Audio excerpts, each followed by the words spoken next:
জয় রাম, জয় গুরু, জয় সত্যনারায়ণ। নমস্কার। গল্প কথায় রাম ঠাকুর চ্যানেলে সব বন্ধুদের স্বাগতম। বন্ধুরা, আজ আমি ডাক্তার স্বর্গীয় JM দাশগুপ্ত মহাশয়ের ঠাকুরের কৃপা লাভ সম্পর্কে যে গল্পটি বলছিলাম, এর আগে আমি 3টি পর্বে আপনাদেরকে গল্পটি বলেছিলাম। এখন 4র্থ পর্ব অর্থাৎ শেষ পর্ব আপনাদেরকে বলে শোনাচ্ছি। 3য় পর্বের পর সেদিন রাতেও তার নিজের জন্য নির্দিষ্ট তাঁবুতে বসে তিনি দিনপঞ্জিকা লিখছিলেন মৃদু আলোকে।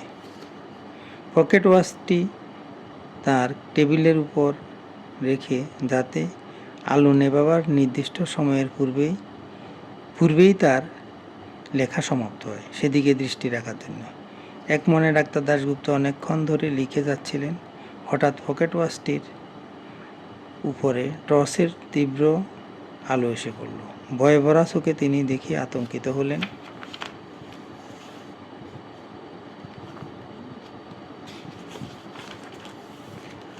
আলো নেভাবার নির্দিষ্ট সময় বহুক্ষণ আগেই অতিক্রান্ত হয়ে গেছে। দ্রুত হস্তে তিনি আলোটি নিভিয়ে দিয়ে শয্যায় আশ্রয় গ্রহণ করলেন।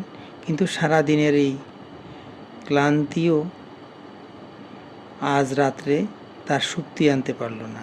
কণ্টকিত শয্যায় তার বারে বারেই মনে হচ্ছিল, নিয়ম লঙ্ঘন করার অপরাধে নিশ্চিত তাকে দণ্ডভোগ করতে হবে।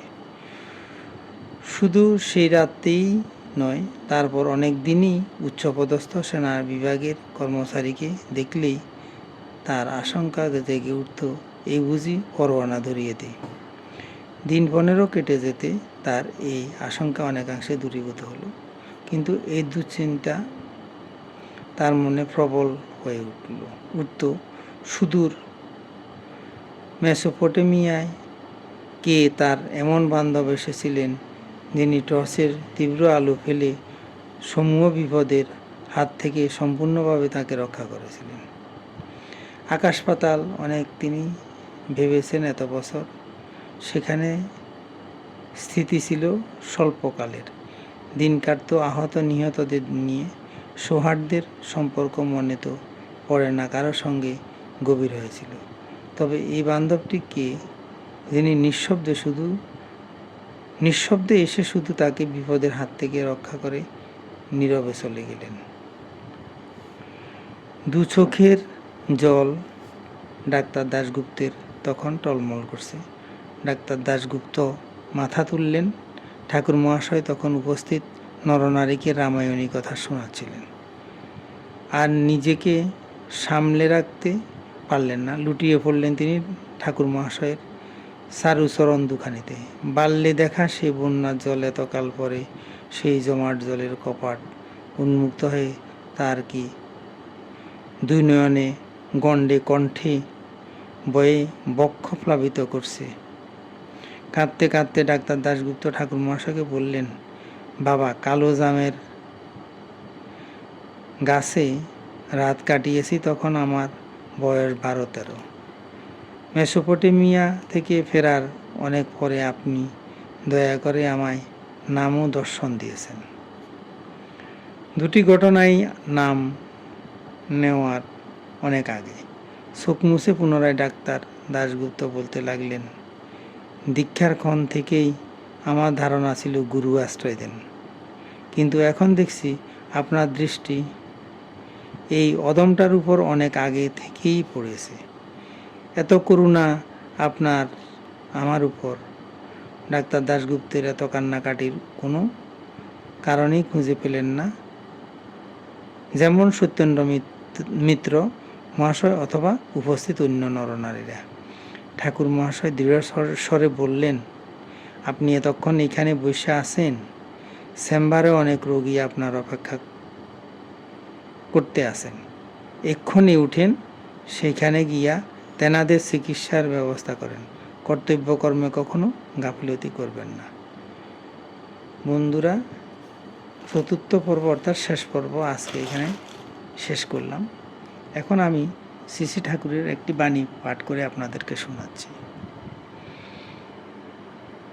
ঠাকুর বলেছেন, সম্বন্ধ বৈদেয় প্রয়োজন, মাধুর্য প্রকৃতির দ্বারা প্রাপ্ত হইয়া থাকে, স্বভাব ভিন্ন মাধুর্যের উদয় করিতে সাধ্য সাধন চেষ্টার অসাধ্য। চেষ্টা হইতে কেবল এই ঐশ্বর্য ভোগাদিগুণের প্রতিবর্ধন হইয়া থাকে। গুণাদি চঞ্চলতা অস্থায়িত্ব হেতু নিত্যতা শান্তির ভোগ থাকে না।